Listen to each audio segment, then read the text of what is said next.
அனைவருக்கும் வணக்கம். ஆதினி ஃபார்ம்ஸ் ஈரோடுங்க. கீரை சாகுபடியாளர்களுக்கு இருக்கிற மிகப்பெரிய சவாலில் ஒன்று நீர்ப்பாசன முறையை தேர்ந்தெடுக்கிறதுங்க. முதலாவது நடைநீர்னு சொல்லக்கூடிய ஃப்ளட் இரிகேஷன் முறை, பாத்தி கட்டி வாய்க்கால் மூலமாக பாசனம் பண்ணுறதுங்க. இரண்டாவது தெளிப்பு நீர்னு சொல்லக்கூடிய பட்டர்ஃப்ளை ஸ்ப்ரிங்க்லர் யூஸ் பண்ணி பாசனம் செய்யக்கூடிய முறைங்க.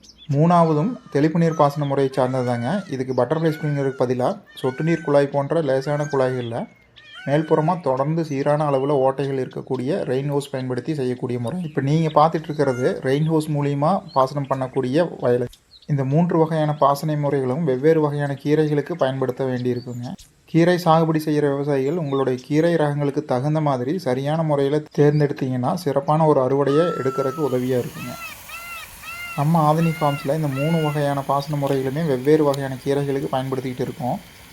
இதை பற்றின விரிவான ஒரு காணொலியை வரும் நாட்களில் பதிவிடுறேங்க. நன்றி, வணக்கம்.